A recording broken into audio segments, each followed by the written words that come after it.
On today's video, we have Ghost of Tsushima, which is already supposed to come on May 16th on the PC. And now, recently on the PlayStation blog, we got the system requirement for all the PC specs and the PC owners from the low end to the high end. And all the system requirements have been revealed by the PlayStation blog. This port is being made by Nixxes, as you already know, who made amazing games ports like Spider-Man, the new Forbidden West, and they have a very good track record of like porting from PC from the PlayStation networks. As you can see, the PC contains the new Iki Island expansion also and the co-op online mode. And because of this crossplay, PC players can also start doing the multiplayer games from PlayStation and PlayStation 5 console owners and use in-game voice also on top of it.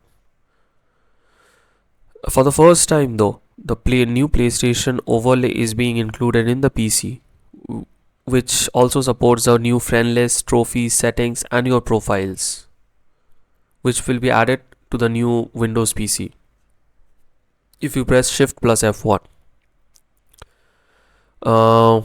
The playing the game, you can also earn PlayStation trophies like PlayStation consoles. Ghost of Tsushima Director's Cut on PC shares the same trophy set as the PlayStation 5 consoles. In addition, the PlayStation 5 also has support for achievements on Steam and Epic Games Store.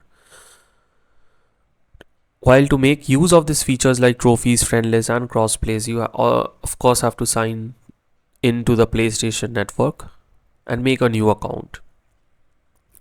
While this port from Nixxes is supposedly coming on like 16th May, we know that it supports all the new technologies from Intel's XeSS, upscaling, then FSR3, DLSS3 with the new frame generation and everything. And also it supports the DualSense controller, which will be used in the PC, and on top of it, it is also supporting ultra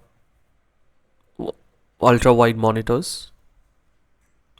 Well, let's go and start looking at the new specs and the new recommended settings. So as we can see, there is like the OS which is needed to run this game is of course Windows 10 64-bit and above. From what we know, the storage we have to look is like you need 75 GB of hard drive or SSD space, but it is recommended that you use a SSD. Even if you are in low-end systems or in high-end system, you have to use SSD, because of like if you don't use SSD, it is not going to be seamless. There will be some loading screens, there will be some glitches and everything.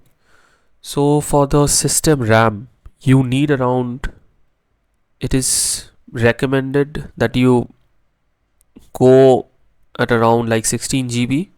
Even 8 GB is not bad for system memory, but at this point of time, like 16 GB is the norm, and 16 GB PCs are very well balanced with the memories and everything. And I feel like if you have a 16 GB, you don't have to worry too much about like stuttering and everything. So on the graphics side, as you can see, like if you have an NVIDIA graphics card, you actually need the minimum of like NVIDIA GTX 960, which is a 4 GB graphics card. Or if you are in AMD side, you need the AMD RX 5500 XT. And if you are on the processor of the low end, so you can actually get away with like Intel Core i3 or like the AMD 7100, Ryzen 3 1200. And with this specs, you can easily think about like playing the game at like 720p at 30 FPS.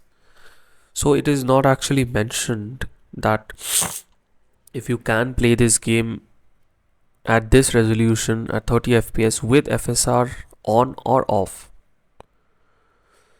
So if it is you are playing at this resolution, you can easily get way more FPS using the new FSR3 mods which are coming out. You can just copy and paste all the mods in the gaming folder and you will easily get like 30 FPS more. So you can look to get like around 720p 60 FPS for from this kind of. But yes, you have to use the FSR3 mods which gives you free FPS for no cost or nothing. So it is very useful if you have a low end PC that you use the FSR mod, which will easily make any game you play at like 60 FPS. And also there is no downside of it. Like literally there is no downside. So on the medium, we can see that for the medium graphics, medium range GPU and everything, it is shown that you at least need a Nvidia GeForce RTX 2060 or an AMD Radeon RX 5600 XT with the Intel Core i5 or like the Ryzen 5 3600 to play the game at like 1080p at 60 FPS, which is quite good, which is the basically the norm which everybody wants to strive for these days if you are in the PC gaming or if you have a 1080p monitor, as most of you are using 1080p monitor. So that is what you can do. On the a little bit higher side, we can see if you want to play the game at like either 1440p at 60 fps or 4K. If you have a 4K monitor at 30 fps, you at least need the Intel Core i5 or the Ryzen 5 5600 kind of graphics card.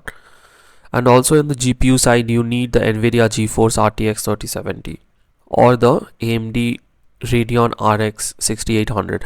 We still don't know if this numbers is like mentioned is after you use the FSR or the DLSS or without it. But I think this is without any mods or anything. This is just a normal number. So easily if you use the mods like the DLSS 3 mod, not the DLSS 3 because it works only on like AMD RTX 40 series. So if you use the FSR 3 mods on these games, on top of this, you can easily get like 30-40 more FPS easily. Like this 4K 30 UC, you can easily get to 4K 60 FPS if you use that FSR 3 mods. So which is quite good for any kind of GPU, even if you're running the high end or the low end, whatever it is, it gives you like free FPS at no issues. There is no input lag, there is nothing. Like yes, it does add a little bit of input lag, but if you're playing like single player games, I don't think that input lag actually matters that much, to be honest. While on the high end, so on the higher end, as you can see, you need to at least have the same, you can get away with the same processors as before, like the Intel Core i5 and the Ryzen 5 5600 for the very high settings. But you need a better GPU as like Nvidia GeForce this RTX 4080 or the AMD Radeon RX 7900 XT, which are quite good graphics card. And on top of that, we all know that supports the Nvidia RTX supports the DLSS 3, which includes a frame generation, which can easily get your FPS way higher than you actually get. And on top of that, if they implement the FSR 3 well, so you can also use FSR 3 on the 7900 XT. And on top, in case if you don't get FSR 3, which is like still no, like we still don't know for the frame generation, you can easily put the FSR 3 mods and easily get away with it. And with this kind of resolutions, you can easily play at 4K at 60 FPS, which is quite good for any graphics card, I would say. like you need a good monitor and everything, and also it supports ultra wide monitors. So yeah, so these are the specs which are coming out. So if we want to compare this chart with the PS5, we can see the PS5 processor is as close to that Ryzen 5 3600, and its GPU is all, it's kind of close to the Vega 64 or the Radeon like 5600. So the PS5 can run the game at like 1080p 60 FPS. So and also the PS5 runs the game very well, as we have already seen. It is kind of it the game doesn't have ray tracing, so it is not that CPU or GPU intensive. So you can easily crank up most of the graphics settings which you have. If you have FSR3, it's well and good. If you don't have FSR3, you can easily use the mod and get way more FPS. And about like other things, yes, like I think this is gonna be a very good port, considering the Forbidden West, which came out recently, like maybe a month back or something, which ran amazingly in all the PCs. Even with low end PCs were running the game at like 60 70 FPS on the low end systems and everything. So yeah, I think this will be a very good port. So next port we will be waiting for is the Last of Us 2 port, which is supposedly coming for PCs very soon. But it won't be made by Nixes, it will be made by Iron Galaxy, I guess. So yeah, till then we'll look into that.